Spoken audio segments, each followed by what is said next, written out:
You are listening to the Foreign Policy Focus podcast. We cannot wait for the final proof. The smoking gun could come in the form of a mushroom cloud. Haven't you driven enough people from their homes already? Bulldoze their villages, seize their property under laws they had no part in making. Now working in Libya with friends and allies, we've demonstrated what collective action can achieve in the 21st century. Now the host of the show, Kyle Ansel. This is episode 257 of the Foreign Policy Focus podcast. I'm going to be talking about some good news in a lot of ways, and that is the resignation of Nikki Haley as U.S. ambassador to the UN. As I'm sure many of my more frequent listeners know, Nikki Haley is probably my least favorite, Trump administration official, at least up until the time that John Bolton joined the administration.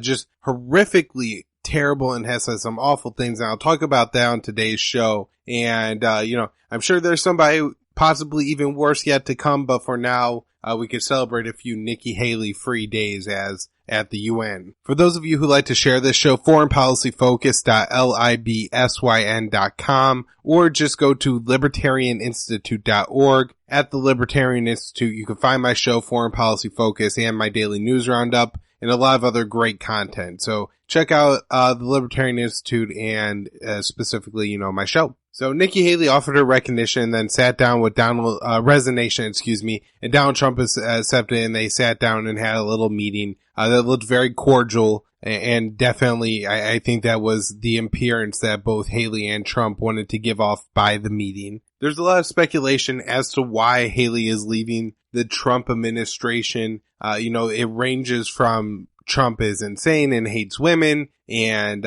Nikki Haley was the author of the New York Times anonymous op-ed, to things that I think are a little bit more reasonable, which is, Haley kind of burned some bridges with the Trump administration there, really had nothing else to achieve there. She doesn't seem to have any real, foreign policy goals or principles. I think it was more just she didn't know a lot, uninformed, and within the influence of other neoconservatives. I think the most notable moment of Nikki Haley's time at the UN was when she said that the U.S. would be putting additional sanctions on Russia, and the Trump administration came out and said, no, we're not. And this led to the Trump administration saying that Nikki Haley was momentarily confused, and that was the reason why she made this mistake. And the whole thing to me, I thought was, pretty funny, just because I don't like Nikki Haley and the rest of them. I know there's, a little more serious geopolitical implications to all of this, but, that event on its own,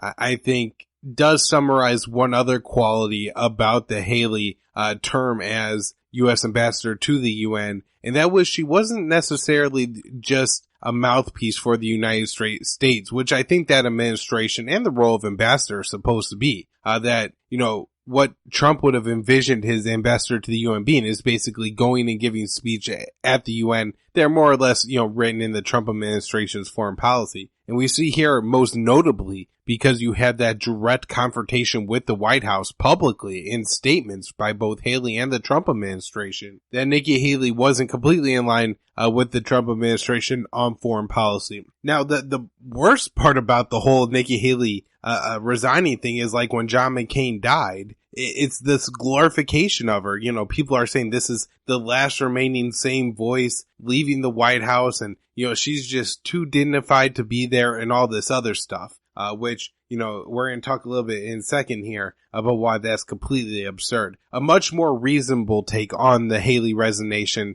There's two articles that I'm going to link to in the show notes page, and they're both not very long, so go out and read them. One by Justin Raimondo and one by Caitlin Johnstone. I think the big takeaway from the Raimondo article, as I kind of already explained, is that Nikki Haley was really stepping outside of the ceremonial role as U.S. ambassador to the UN, and so I think that's, one of the more likely places to look when, you look at why this resignation came. Johnstone really attacks the media glorification of Nikki Haley, pointing directly towards, some of the worst things that Nikki Haley said. I think the best example of some of the horrific things that Nikki Haley said is when she weighed in on the Great Return marches held by the people of Gaza protesting their imprisonment within the Gaza Strip that is on one side blocked by the Egyptians and on the other side's blocked by the Israelis, even at sea. The people, even the wounded, can't flee on boats to different countries to get medical treatment. They're not allowed to cross the gates of what is basically a prison fence for them, because on the other side of the wall that Israel has put up to keep the Gazans in, they station their army, and they have snipers and tanks, and they fire tear gas at the protesters. During the first 6 weeks of these Great Return March protests, you had hundreds of Palestinians killed, while not a single Israeli soldier was so much as injured. Haley's response to this was to blame the Palestinians. She condemned, of course, Hamas, who largely, these protests were grassroots and not organized Hamas, which is a Islamist militant group that won political elections in Gaza several years ago and is now kind of the controlling faction there. But these weren't Hamas protests. These were the people of Gaza, tired of being suppressed and living lives where there's 50% unemployment. There's so little opportunity. A population that is, largely under 18 years old. The majority of them under 18 years old. So seeing very few prospects in life, knowing that at any time Israel could close the border or the border crossings that allow the necessary food and fuel into your country. They limit the amount of territory, the miles off of the coast that you could fish. And then even if you do attempt to fight back, you're immediately killed by the Israelis and then labeled a terrorist. And in the international media, you end up being just another reason why we can't let those Palestinians have their own land. And so, you inherently hurt your own cause by fighting. And so what the Palestinians did is pretty much the only thing they have left was just walk to the fence, largely, without even so much as a rock in their hand, to throw and not even likely hit an Israeli or an Israeli piece of equipment. They talk about the burning tires that the Palestinians use, but those are largely just pushed up against the fence to make it more difficult for the snipers to hit the innocent protesters. They complain about, the burning kites, which have, I guess, started some fires in Israel and caused some amount of damage. But at the end of the day, this is met by opposite response of Israel, where you have them dropping bombs on Gaza and causing so much more damage that can't be rebuilt. Again, they'll say, the Palestinians will use Molotov cocktails or throw rocks out of slingshots at the Israeli soldiers. And this is the reason why Israel, killed over 100 and wounded tens of thousands of people, thousands by live ammunition. And yet there's not a single Israeli soldier that was wounded by any of these weapons. So, it's at best extremely ineffective and likely happening on a very small and ineffective scale. But Haley looked at this situation and didn't, simply not weigh in because the Israelis are friends of the United States, but she went further than even justifying it and, saying that, the Israelis felt like they had to do this. But she blamed the Palestinians. She blamed Hamas, which obviously had nothing to do with this. And, it's just the most sick thing, for somebody to do that. Especially when we saw, the Israelis were even, shooting medics in the back and shooting journalists who were in their vests and, really having no regard whatsoever for the lives of the people of Gaza. On Syria, her legacy, I think, is more hawkish than Donald Trump. Of course, early in the days of the Trump administration, she was one of the last to kind of, abandon the Assad must go position and one of the first to pick it back up. And, a very loud mouthpiece at the United Nations for condemning Bashar al-Assad for a lot of crimes, many of which he is likely not guilty of. Although, there are a lot of crimes he is, the ones the U.S. accuses him of, like these gas attacks, are largely fictitious or, Al-Qaeda white helmet propaganda. Haley has also been very hawkish against Iran at the United Nations. And, this does reflect the Trump foreign policy, as Donald Trump was, a get out of the JCPOA day one type of guy. I think, again, you see Haley and Trump out of line on North Korea, where Haley has been much more hawkish. Early in the days of the Trump administration, in fact, there was supposed to be a round of talks between the Trump administration and North Korean officials. And, granted, the precipitating event here was the assassination of Kim Jong-un's half-brother with a nerve agent, but Nikki Haley exploited that crime in order to prevent these talks from going on. And then Yemen, again, this is more reflects back to Iran, but Nikki Haley stood in front of a missile and what looked like a bunch of other space garbage and complained and to a bunch of journalists. And she also did this at the UN, that Iran is providing the Houthis in Yemen with weapons, which even if the Iranians are, it really shouldn't be that big of a deal, because the United States is selling Saudi Arabia infinitely more weapons that are being used to commit a genocide against the Yemeni people. However, the international inspectors like Scott Ritter and groups like IHS Janes have said that, these are not Iranian missiles, that they're converted Scud missiles that were bought from North Korea or the USSR way back when Yemen was actually two countries, not one. And so, I hope Haley's legacy goes down as one of, failure. I don't think she ever did anything that was really helpful to the American people, especially. But even as far as, just evaluating her, if you're a Trump fan should go, it should be pretty low. She didn't seem to really reflect Trump's foreign policy. It'll be interesting to see who Trump pits next as UN director, and I'm sure I will commentate on that person once it happens. One other really silly thing the media is focusing on here is Donald Trump, I think jokingly kind of said, Ivanka would make a great ambassador to the UN. And, everybody's kind of, picking up on that and saying that that's going to happen when, Trump and Ivanka have both said that, it's not going to happen. But it's just a goofy thing to focus on rather than all these horrific things that Nikki Haley did. Oh, last thing real quick. Here's something. I got an email from a listener and, he pointed out to me that I am pronouncing Iran and Iraq wrong.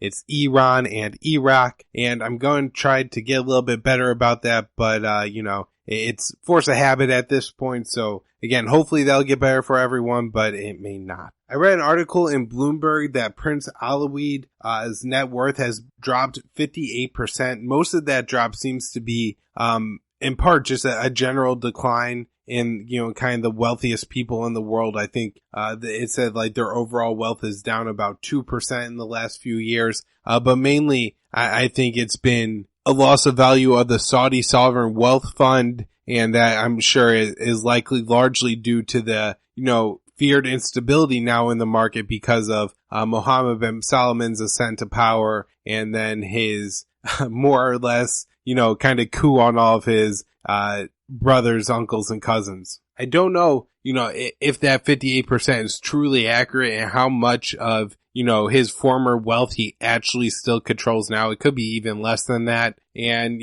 kind of how much even, controlling he now has of, the Saudi Sovereign Wealth Fund and stuff like this. I read an article, Russia is ready for a new to renew, the New START treaty. This is a treaty that kind of limits some of the nuclear weapons from the United States and Russia. Russia does say the United States is in violation of this in a couple places. I think their biggest complaint is against the U.S. deployment, I believe, of Patriot missiles in Poland that could be easily converted to intermediate range missiles that the United States could hit Russia with, something that, Russia has a real problem with. But these kind of treaties, that cap the amount of nuclear weapons are extremely important, not only for the, kind of bottom line for the United States. Nuclear weapons are extremely expensive. But if you look back to the Cold War and the, tens of thousands of nuclear weapons that these sides held back then, we do not want to return to those days. The U.S. is about to hold some big war games with, I think, air war games with Ukraine. Several other NATO member states are participating in those games. I want to update this story that I think is getting a lot of attention. It's pretty interesting, and that is the disappearance of this, writer, this guy who wrote the Washington Post from time to time. I think his name is Jamal Khashoggi, as I believe when I looked up how you pronounce his name. I hope I'm getting that right. But anyways, this journalist about a week and a half ago from the airing of this show, I believe that would be Tuesday, the 2nd or 3rd of October. This guy enters, goes to the Saudi consulate in Istanbul with his fiance to get his marriage license. He goes in, she isn't allowed to go in, he never comes out. To my knowledge, the Saudis haven't explained where he went, and I guess, when people ask, they kind of are just shrugging their shoulders saying, well, I don't know. from my understanding of, like the video evidence here, it shows the guy has not left the consulate. Now, this did occur in Turkey, and the Turkish government is saying that Saudi Arabia killed this guy inside the consulate, and I believe claimed that they cut him up into little pieces and took him out of the country. They've released some video evidence saying that two teams, I believe 15 total people, Saudis, flew into the country, entered the consulate to kill out, or to, I guess, take this guy out. As far as I'm aware, these are all still pretty much just Turkish allegations. There's no more evidence to back that up. No explanation of where this guy is. So I'm certainly don't want to, make this come off like, well, maybe the Saudis didn't kill him, because, it definitely seems like they did. But at the same time, we still don't have the proof of that yet. So I would say hold off final judgment there. And it could be that, this guy turns up alive in a couple weeks, and this is kind of like a part of the Saudi deception here. Maybe they're looking to scare this guy and at the same time make the Turks look bad, because Saudi and Turkey are on the best of kind of footings. Now, the media focus of this story, is great, because there's some media attention finally paid towards what Saudi Arabia is doing. It was very interesting that, I guess because they could rightly label the missing guy here a Washington Post journalist, and that loosely fits what he did, that people in the United States actually really care about this situation. And so while Saudi Arabia got away with kidnapping the prime minister of Lebanon, and Mohammed bin Salman was able to lock up, like I said before, one of the wealthiest people in the world, Prince Alawid, and several other of his uncles and cousins. This one, it seems like the media is going to pay attention to. Now, one very unfortunate thing about the U.S. media, as much as they, are finally paying attention to this story, they're so easily distracted by everything Donald Trump says, even when it's not that stupid. They really try to put it in the worst light and focus so much of their attention on that. So really right now, a lot of the focus is on how Donald Trump isn't reacting strongly enough to this. Now, at the very least, there's finally some coverage of the fact that, Mohammed bin Salman, the crown prince, and I think widely accepted to be the true ruling power in Saudi Arabia. And MBS, as he's more commonly known, is very close to Trump's son-in-law, and apparently, a very close advisor to Donald Trump, Jared Kushner. And so, this is an important relation to expose, just like it was very important to expose the relationship between the Clinton Foundation and, Saudi Arabia, Qatar, and etc. A commie friend of mine explained to me that, what's the concept of kind of what's going on here is localization is what he called it. And I'm not sure if there's a different term for that. But it's definitely interesting to see that people are kind of finally paying attention to what Saudi Arabia is doing here. And so that's why it could be as, I think, important now than ever that, maybe people are, realizing that Saudi Arabia is a real villain, that we talk about some of their other crimes, specifically the genocide that's going on in Yemen. A couple other things to go over on this story that I think are interesting. One, there's I believe, anonymous U.S. intelligence official who says that U.S. intelligence intercepts show that Saudi Arabia was trying to lure this guy back into Saudi Arabia. And, we know that there's no First Amendment in Saudi Arabia, and the ruling family there, they're a kingdom, they're a monarchy, and they're going to do what they want. They're certainly going to take out journalists who speak against them. And then several congressmen are picking up on this, including Rand Paul, who says he's going to look to force a vote on future weapon shipments to Saudi Arabia. Other good things coming out of the Congress, and no, that doesn't happen much. 2-in-1 show though. Representative Ro Khanna and my actual senator here, Elizabeth Warren, issued a letter about the United States ending support for Saudi Arabia in the war in Yemen. Now, I think this letter is far from being a great description of what's going on in Yemen. It makes far too many concessions on the Saudi side of things. However, we have these, now Congress people, and Elizabeth Warren and Ro Khanna, hold a more amount of power than just kind of the typical senator or representative. And so maybe we could finally start to see some progress made. As far as what's going on in the ground in Yemen, the war continues. And the overall starvation and famine of the Yemeni people and their plight and their suffering and their deaths of deprivation continue. it seems to only be getting worse as this battle for Hodeidah continues on. Saudi Arabia alleges to have killed about 80 Yemeni Houthi fighters in the past couple of weeks there. But as far as I can see, the battle lines for the city aren't changing much. I don't think Saudi Arabia has actually been able to kind of penetrate into the city itself or even take the city's airport. It does look like, though, they have taken a small part of the highway that leads from the capital of Sana'a into Hodeidah. Couple stories on Afghanistan. I've seen a report as 5 or 8 people were killed by a suicide bomber. One of those people was a political candidate in the Helmand province. This continues, I think, to be a problem for the idea that we could, build a United States style nation in Afghanistan, that so many people don't want the elections there that they're willing to show up at the polling stations and blow themselves up. Especially what the, elections represent as long as the United States is involved in Afghanistan. 17 years, as I said on the last show, this war has been going on, and here you have, political candidates still being killed. Other news, Arab Prince, who I guess is running a company based in the UAE now, has been holding a bunch of, meetings with influential Afghanis. He is not well liked by the president of Afghanistan and, has proposed his idea to fight a private war in Afghanistan to the Afghani president, who's rejected it. However, as I said, elections are coming up in the country. And so now, this is a guy that's looking to, make a lot of money waging a war in Afghanistan. One thing that, this ties into the last show with, and the appointment of Brett Kavanaugh as, the new Supreme Court justice, is that, he doesn't believe U.S. laws should apply to mercenaries fighting overseas. And so, if you do end up privatizing the war in Afghanistan, those guys will basically be able to get away with anything. All right, that's where I wrap up today's show. I hope you all are enjoying the show. I certainly, like getting on here and talking to you 3 times a week. So I hope you could continue to support it either by donating to the show at patreon.com. Or if you can't do that, take the time to share the show or recommend it to other people. The U.S. foreign policy is a really big deal and not enough people pay attention to it. But you have to imagine if they knew about what was going on like you do,